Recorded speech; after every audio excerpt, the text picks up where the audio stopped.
After 5 long years of being ghosted by Apple, Fortnite is finally back on iPhones in the US. But here's the deal, it's not a global return. Only the US and the EU have access right now. This video is here to help you figure out what you're walking into in 2025 if you plan on playing Fortnite on your iPhone. Gameplay, graphics, performance, limitations, I'm breaking it all down. So whether you're a sweat on the go or just want to crank 90s from your toilet like the good old days, this is what you need to know. Also, real quick, use code Dr. P in the item shop and join up in the Discord. We've got gift customs popping off this week, and trust me, you don't want to miss them. Quick time machine moment. In 2020, Epic tried to sneak a direct payment system into Fortnite, dodging Apple's 30% tax. Apple responded with a hearty nope and nuked Fortnite off the App Store faster than you could say default dance. This kicked off a massive legal war. Epic sued Apple, Apple banned Epic, courts got involved, everything stalled, and Fortnite stayed dead on iPhones for 5 whole years. But then, just last month, a California judge said enough is enough, ruled Apple was in contempt, and forced them to let Fortnite back in. But then,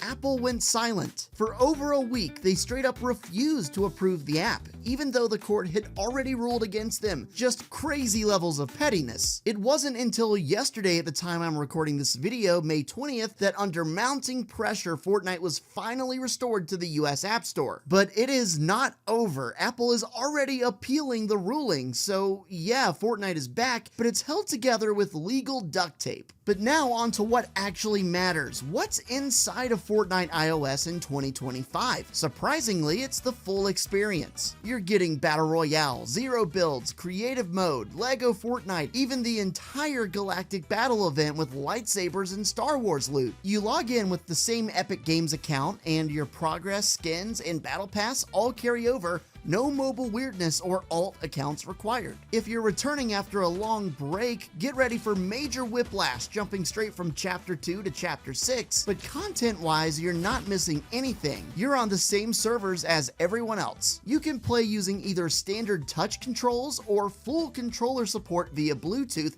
for Xbox, PlayStation, etc. When you connect a controller, Fortnite will automatically hide the mobile HUD and make things look and feel just like a console with movement, aim assist, inventory. It all shifts to a controller layout. This means you're not necessarily forced to use the touch controls, which might not be the best for everyone. That said, if you do play on touch, expect some adjustment time. Builds and edits are doable, but you're gonna feel like a baby deer learning to walk, especially if you're more used to playing on a keyboard or controller. Also, voice chat, party invites, and crossplay all work the same, so yes, you can squad up with your PC friends while sitting in a Starbucks. On newer iPhones like the iPhone 13 Pro and up, Fortnite runs at 60 FPS on high settings. It looks solid. You'll get clean animations, detailed textures, and even storm lighting effects. But that's something I would not know because I still have an iPhone 11. And depending on what device you're playing on, you could possibly unlock 120 FPS. But a major issue is that it can easily overheat your phone. Long sessions will drain your battery fast, and your phone will start feeling like a damn sun in your hands. Also worth noting, even at max settings, it still looks like a step down from console or PC,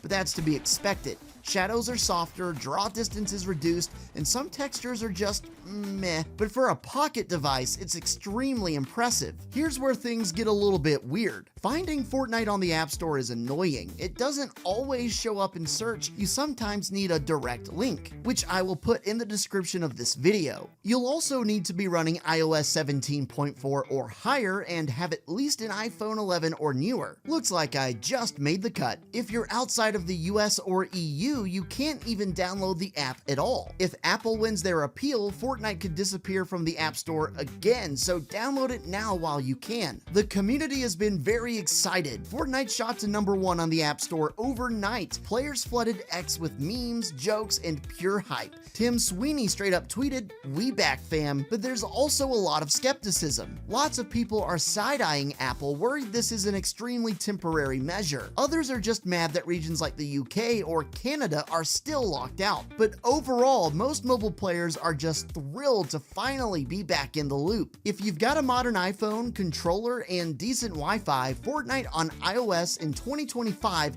is surprisingly great. It's stable, it's synced with console, and it feels like the real deal. Honestly, I think I like playing on this more than I like playing on the Nintendo Switch. If you're playing from outside the US or EU, you've still got options via cloud gaming, but they come with trade-offs, and with the legal battle still simmering, nothing is guaranteed long-term. So for now, enjoy it while it lasts. Thanks for watching. Drop a like, sub for more, and don't forget to comment the word iOS below if you made it to the end. You're a real one.